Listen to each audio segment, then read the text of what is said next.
নমস্কার ভিউয়ার্স, আশা করি সকলে ভালো আছেন। আজকে একশিরা নিয়ে আলোচনা করব। একশিরার যে গুরুত্বপূর্ণ কয়েকটি লক্ষণ আছে এ ব্যাপারে আলোচনা করব।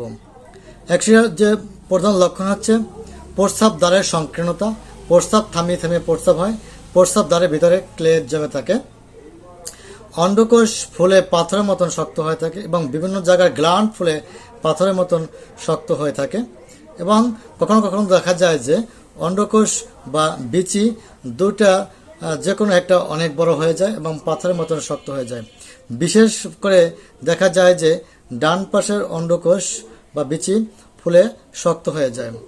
এই যে কয়েকটা লক্ষণ বললাম, এই লক্ষণগুলো যদি আপনার শরীরে থাকে তাহলে মনে করবেন যে আপনার একশিরা হয়েছে। তো একশিরা হওয়ার একটা সমস্যা হচ্ছে যে যদি গনোরিয়া আপনি সঠিক চিকিৎসা না করে যদি চাপা দিয়ে থাকেন তাহলে আপনার 100% একশিরা হবেই হবে।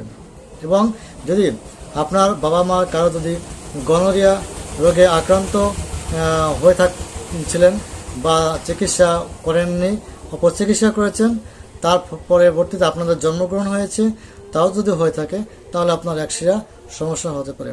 তবে বন্ধুরা, ভয় পাওয়ার কিছুই নেই। একশিরায় রোগটি সম্পূর্ণ সুস্থ হয়। আমার অভিজ্ঞতা, আমি 2 জন রোগীকে চিকিৎসা দিয়েছি, তারা সম্পূর্ণ সুস্থ আছে। আপনারাও যোগাযোগ করতে পারেন। আমার চেম্বার হচ্ছে অবদারহাট, কোটালীপাড়া, গোপালগঞ্জ। তো বন্ধুরা, আজকে পর্যন্তই। আমি নেক্সটে আরও ভালো কিছু গুরুত্বপূর্ণ আলোচনা নিয়ে আসবো। সে পর্যন্ত আপনারা আমার সঙ্গে থাকবেন। আপনাদের সকলকে ধন্যবাদ। এবং যারা ইউটিউবে থাকবেন তারা অবশ্যই আমার চ্যানেলটা সাবস্ক্রাইব করে নেবেন, আমার রিকোয়েস্ট রইল। আর যারা ফেসবুকে আছেন তারা অবশ্যই শেয়ার করবেন, কমেন্ট করবেন, লাইক করে দেবেন। তো সবাই সুস্থতা কামনা করে এখানে শেষ করছি। সবাই ভালো থাকবেন।